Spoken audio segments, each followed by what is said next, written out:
So some may call this overkill, but in my opinion, I think it's kind of essential. And it's just helping make sure that you're consistent with your setups, especially for drums. This is what I do every time.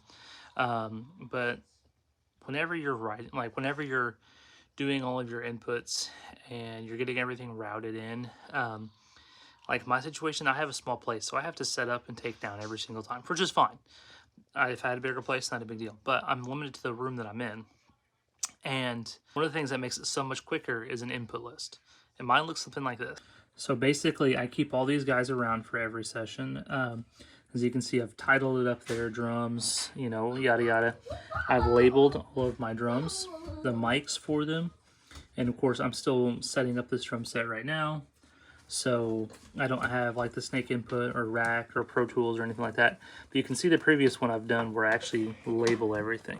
So I make little notes here on each mic. So if I have like a pad on there, or like I have a Beta 58 and I remove the grill, these little notes help keep everything consistent. So if you get a sound that you really like, you can just keep coming back to it. I also try and take pictures. Like, I don't know if you're new to this recording as a recording engineer or producer, but consistency, getting a sound that sounds good and being able to go back to it. The plugins and everything are great, but taking notes every step of the way, taking photos, having, I have a Google Drive that I put everything in that organizes session notes. So I'll upload all this to the Google Drive, and then if I need to go back and be like, hey, how did I mic that drum set to get that sound? I'll go back through and reference all of this stuff.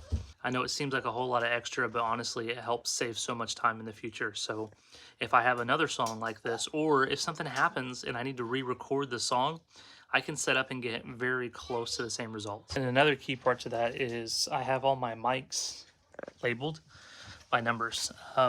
I did a outdoor gig, or not outdoor gig, but I had a remote recording gig, and I was in a really big time crunch, and all I had was the room, so I was bringing all my own setup. And to make the setup quicker, I created an input list beforehand, and I had an assistant helping me, and I could give him that input list that showed the chairs where the players were sitting, and he could go through and just bam, bam, bam, get everything hooked up.